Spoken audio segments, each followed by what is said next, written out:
Hello and welcome to my channel Archi Ghosh and this is your top mentor doctor Chinmay Ghosh. Boron family जैसे चल रही थी तो बोरॉन फैमिली में हम लोग डिटेल्ड एनसीईआरटी कर रहे थे और डिटेल्ड एनसीईआरटी में इंट्रोडक्शन तो अपना हो चुका है। जिन्होंने मेरा प्रीवियस वीडियो नहीं देखा है वो P block boron family playlist डालिए आर्ची घोष चैनल के नाम से, आपको वो प्लेलिस्ट दिखेगा। आप इंट्रोडक्शन इससे पहले वाला वीडियो भी देख सकते हैं।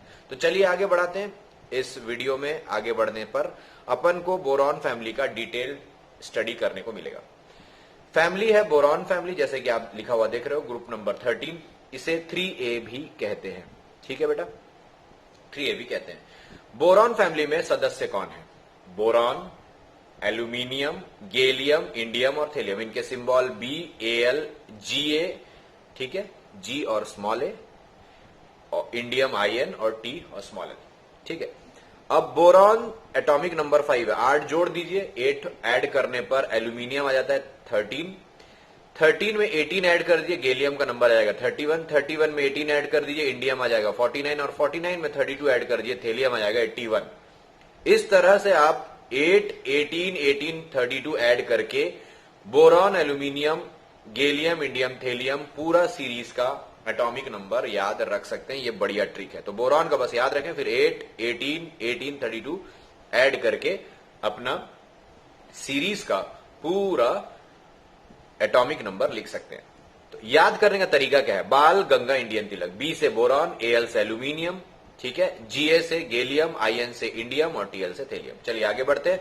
बोरॉन इस फैमिली में नॉन मेटल है। इनको छोड़कर एल्यूमिनियम, गैलियम, इंडियम और थेलियम जैसे कि आप देख पा रहे हो सभी के सभी मेटल्स हैं। ठीक है, अब आगे बढ़ते हैं। नॉन मेटल है तो एनसीईआरटी लिखता है ये नॉन मेटल किस किस रूप में पाया जाता है। तो it occurs in the form of boric acid H3BO3, borax Na2B4O7.10H2O, कर्नाइट Na2B4O7.9H2O। इन दोनों में थोड़ा सा फर्क है, बोरॉक्स में 10H2 है और कर्नाइट में 9H2 है। तो ये ध्यान रखें। बोरैक्स कहां कहां पाया जाता है? तो प्यूगा वैली लद्दाख में और सांबर लेक राजस्थान में ये बोरैक्स प्रचुर मात्रा में, बहुत ज्यादा मात्रा में पाया जाता है। ये सारी एनसीईआरटी लाइंस है। बोरिक एसिड का फॉर्मूला H3BO3, कर्नाइट का फॉर्मूला देख लो Na2B4O7.9H2O। फर्क दिख रहा है आपको, 10H2O और 9H2O। एल्यूमिनियम मेटल है, एल्यूमिनियम मेटल है। एल्यूमिनियम मोस्ट अबंडेंट मेटल की श्रेणी में आता है और ये थर्ड मोस्ट अबंडेंट एलिमेंट है।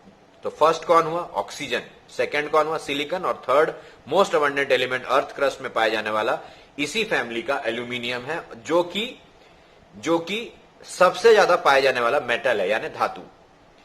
ऑक्सीजन 45.5%, सिलिकॉन 27.7%, वहीं एल्यूमिनियम 8.3% अबंडेंस दिखाता है। बोरॉन की अबंडेंस अर्थ क्रस्ट पे बहुत कम है, 0.001% ही केवल मास के हिसाब से यह पाया जाता है। तो इसकी अबंडेंस बहुत कम है। इस फैमिली में सबसे ज्यादा अबंडेंट कौन हुआ? एल्यूमिनियम। ठीक है, और वो थर्ड मोस्ट अबंडेंट एलिमेंट है। सबसे ज्यादा ऑक्सीजन, फिर सिलिकॉन, फिर एल्यूमिनियम। याद रखने का तरीका और है, इसको कैसे याद रखें? तो ओबामा सेल्फी ले ले करके आप पढ़ सकते हो। ओबामा में O आ गया, सेल्फी से I आ गया, SI आ गया। ले ले रे सेल्फी अगर लिखते हो तो SIAL, सेल्फी।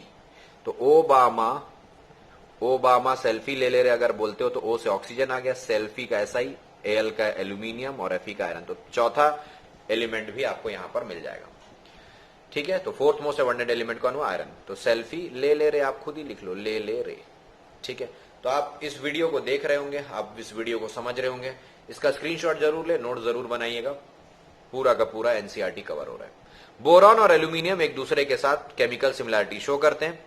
बोरॉन के आइसोटोप्स दो हैं, बोरॉन 10 19% और बोरॉन 11 81%। ठीक है, ध्यान रखें, बोरॉन 11 ज्यादा पाया जाने वाला आइसोटोप है। एल्यूमिनियम के इंपॉर्टेंट मिनरल्स कौन कौन से? बॉक्साइट है, फॉर्मूला याद रखें Al2O3.2H2O। क्रायोलाइट है Na3AlF6।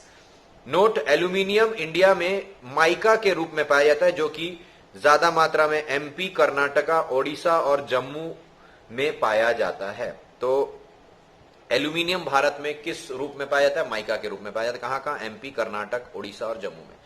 चलिए यहां पर ध्यान दें तो यहां पर लिखा हुआ है boron, aluminium, gallium, indium, thallium. तो गैलियम, इंडियम, थेलियम बहुत कम मात्रा में पाए जाते हैं। सबसे ज्यादा कौन पाया जाता है? एल्यूमिनियम। चलिए इनका आप एक बार स्क्रीनशॉट ले लो, आगे बढ़ जाते हैं।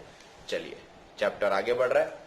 इलेक्ट्रॉनिक कॉन्फ़िगरेशन की बात करें, boron, aluminium, gallium, indium, thallium, जिनके एटॉमिक नंबर्स आपको मैंने याद कराया। 5 में 8 जोड़ दो, 18, 18, 32 जोड़ दो तो 5, 13, 31 और 49, 81 आ जाएगा।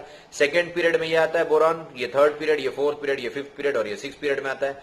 तो इनका कॉन्फ़िगरेशन 2s2 2p1, मतलब एक इनर्ट गैस का कोर रहेगा, उसके बाद 2s2 2p1, यहां 3s2 3p1, यहां 4s2 3d10, डी एंट्री मार चुका है, 4s2 3d10 4p1, 5s2 4d10 5p1, यही 6s2 4f14, यहां f एंट्री कर रहा है, 5d10 और 6p1 भी दिख रहा है। तो यहां पर बोरॉन पे कोर इनर्ट गैस कॉन्फ़िगरेशन बोला s और p भी है, यहां भी s और p है। यहां पर इन दोनों में, गैलियम और इंडियम में D10 देखने को मिलेगा और थेलियम में आप D10 भी देख पाओगे और F14 भी देख पाओगे। मतलब ऊपर से नीचे की ओर जाने पर d ऑर्बिटल की एंट्री भी दिख रही है और नीचे में तो f ऑर्बिटल के साथ, d ऑर्बिटल के साथ f ऑर्बिटल की भी एंट्री है। आप देख पा रहे हो f के साथ d भी है। चलिए एटॉमिक साइज देखते हैं। एटॉमिक साइज यहां पर थोड़ा सा एबनॉर्मल होने वाला है क्योंकि पहली बार d एंट्री मारा है गैलियम में, तो वो इस कारण से थोड़ा सा एबनॉर्मल होने वाला है, क्योंकि आप सबको पता है कि स्क्रीनिंग इफेक्ट जो है डी ऑर्बिटल की बहुत ही खराब है। इस कारण से उनमें इफेक्टिव न्यूक्लियर चार्ज बढ़ जाता है, उनकी साइज एबनॉर्मली घट जाती है। एक्सपेक्टेशन ये था कि बोरॉन से लेकर, है ना, बोरॉन से लेकर थेलियम तक, बिल्कुल बोरॉन से लेकर आप boron, aluminium, gallium, indium, thallium यहां ऊपर से नीचे बढ़ता हुआ चाहोगे क्योंकि आपने यही पढ़ रखा है। लेकिन इस फैमिली में ऐसा बिल्कुल नहीं है।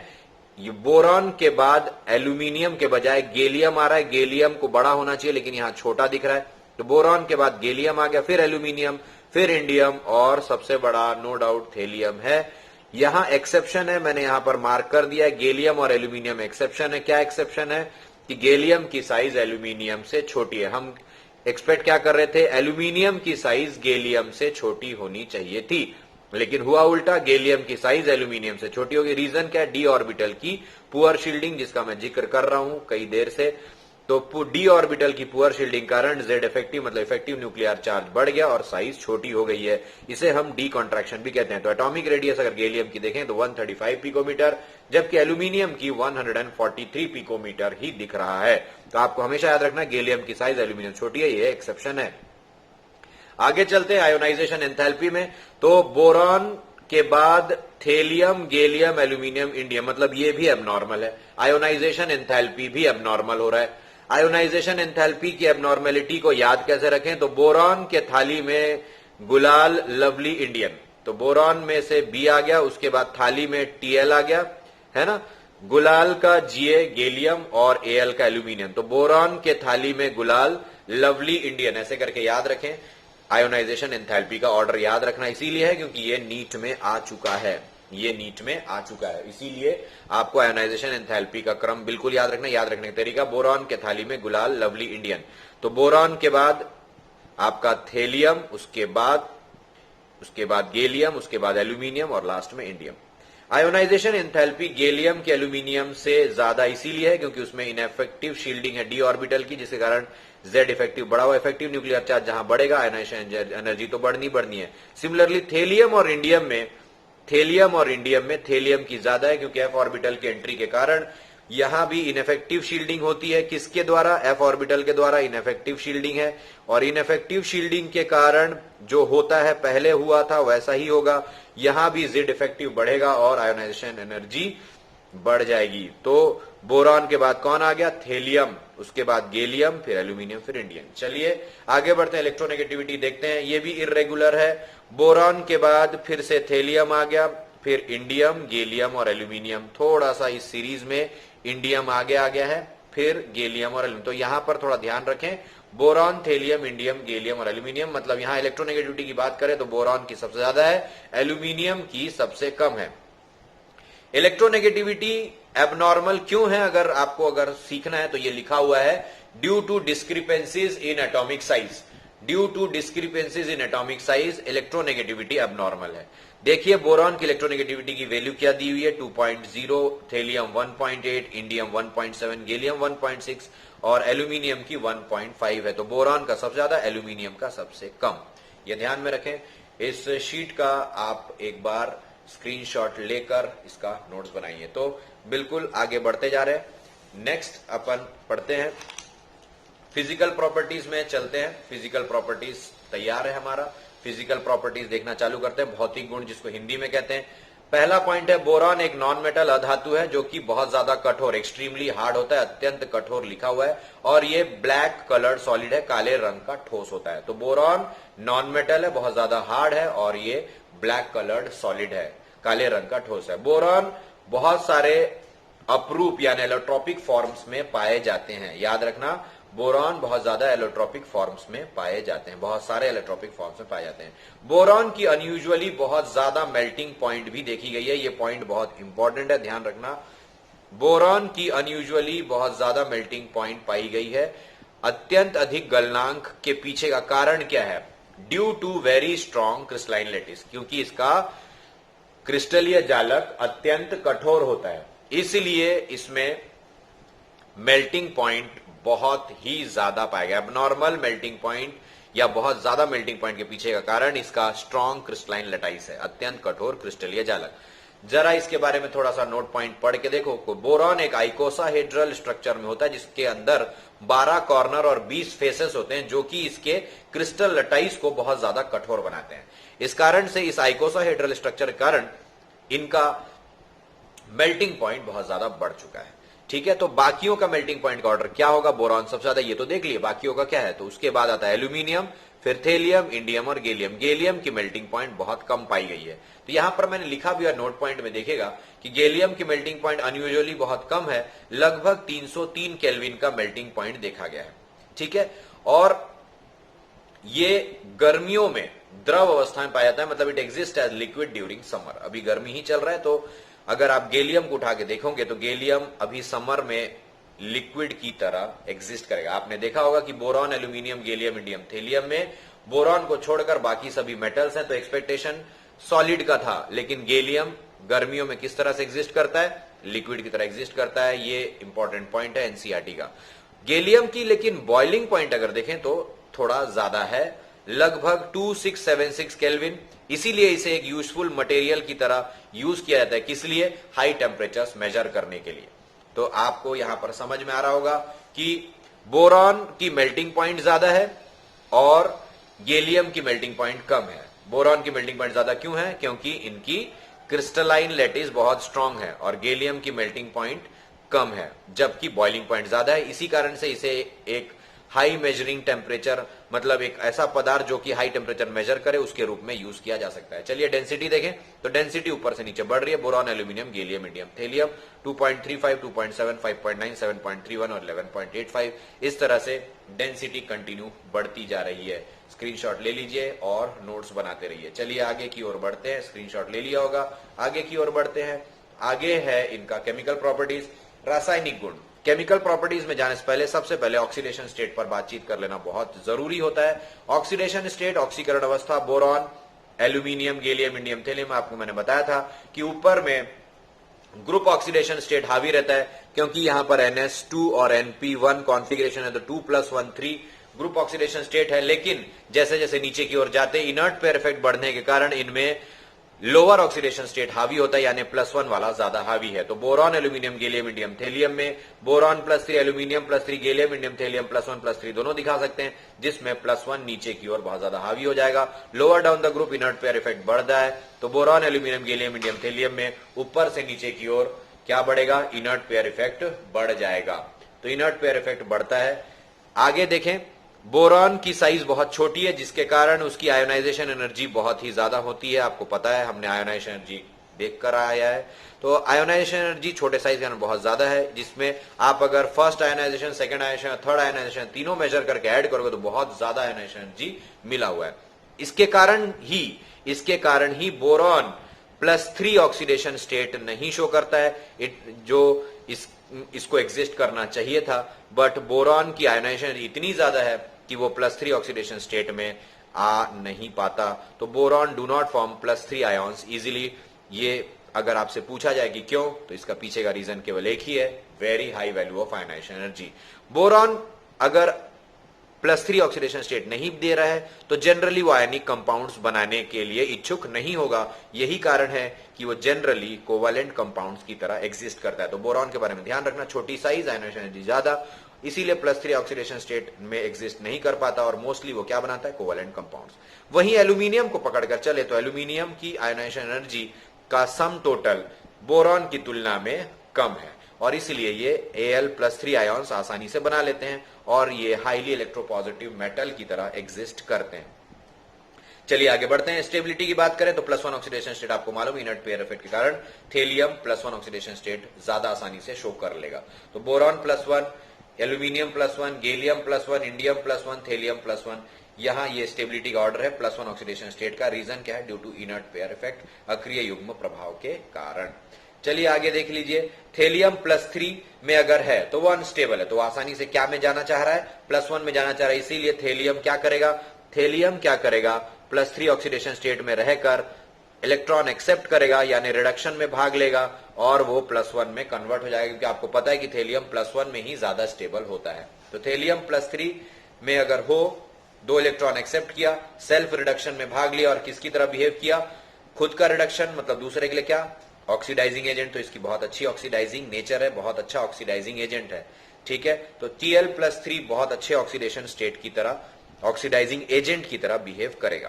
कंपाउंड जो +1 ऑक्सीडेशन स्टेट में होते हैं वो +3 की तुलना में ज्यादा आयोनिक होते हैं, ये ध्यान रखना। रीजन अगर देखना चाहते हो तो फायांस रूल से आप देख सकते हो। तो यहां केमिकल प्रॉपर्टीज की बिगिनिंग हो गई है, फोटो ले लीजिए, स्क्रीनशॉट ले लीजिए और नोट्स बनाइए। इलेक्ट्रॉनिक कॉन्फ़िगरेशन अगर देखें तो NH2NP1 होती है, जो कि इस बोरॉन फैमिली में देखा जा चुका है। मतलब टोटल 3 इलेक्ट्रॉन्स होते हैं इनके वैलेंस शेल में। आउटरमोस्ट शेल के S में 2 इलेक्ट्रॉन और आउटरमोस्ट शेल के P में केवल एक ही इलेक्ट्रॉन होता है। तो ये ट्राइवेलेंट स्टेट में आसानी से आकर बॉन्डिंग जब करते हैं शेयरिंग करते हुए तो 6 इलेक्ट्रॉन अपने आउटर शेल में दिखा सकते हैं। तो वैलेंस शेल में 3 होता है, 3 एक्सेप्ट करते हैं और फिर भी एक्सेप्टेंस के बाद भी ये डेफिशिएंट मॉलिक्यूल्स की तरह ही बिहेव करते हैं और लुईस एसिड की तरह बिहेव करने लग जाते हैं। तो बोरॉन फैमिली के जो कंपाउंड्स हैं जैसे BF3, BCl3, BBr3, Bi3, ये ट्राइवेलेंट स्टेट में 6 ही इलेक्ट्रॉन बॉन्डिंग के बावजूद दिखा पाते हैं। जैसे कि आप देख रहे हो BF3 में ये 2 4 और 2 6, खुद के पास 3 थे, 3 शेयर करने के बाद और आया, तो कुल मिला के 6 इलेक्ट्रॉन हो पा रहे हैं। तो 6 इलेक्ट्रॉन के बाद ये अपनी ऑक्टेट पूरी नहीं कर पा रहे हैं, लुईस एसिड की तरह बिहेव करते हैं। इसीलिए इनको एक इलेक्ट्रॉन पेयर की अभी भी आवश्यकता है और लुईस एसिड वो होते हैं जो कि लोन पेयर या इलेक्ट्रॉन पेयर एक्सेप्ट करते हो। तो इलेक्ट्रॉन पेयर एक्सेप्टर्स होते हैं लुईस एसिड। तो ये सारे लुईस एसिड हैं।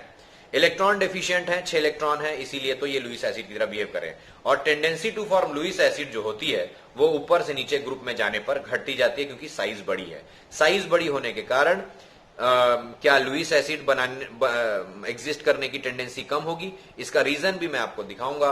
जैसे BX3 है और TLX3 है, ठीक है। चलिए, तो आप अगर यहां पर देखेंगे तो BX3 में कौन है, बोरॉन। बोरॉन की साइज छोटी है, मतलब न्यूक्लियस पास है, और न्यूक्लियस पास है तो न्यूक्लियस पे कौन सा चार्ज होता है, प्लस। तो प्लस है तो ये लोन पेयर आसानी से एक्सेप्ट कर लेंगे, क्योंकि न्यूक्लियस पास है। न्यूक्लियस पास होने पर ये आसानी से इलेक्ट्रॉनों को अपनी ओर बुलाएंगे।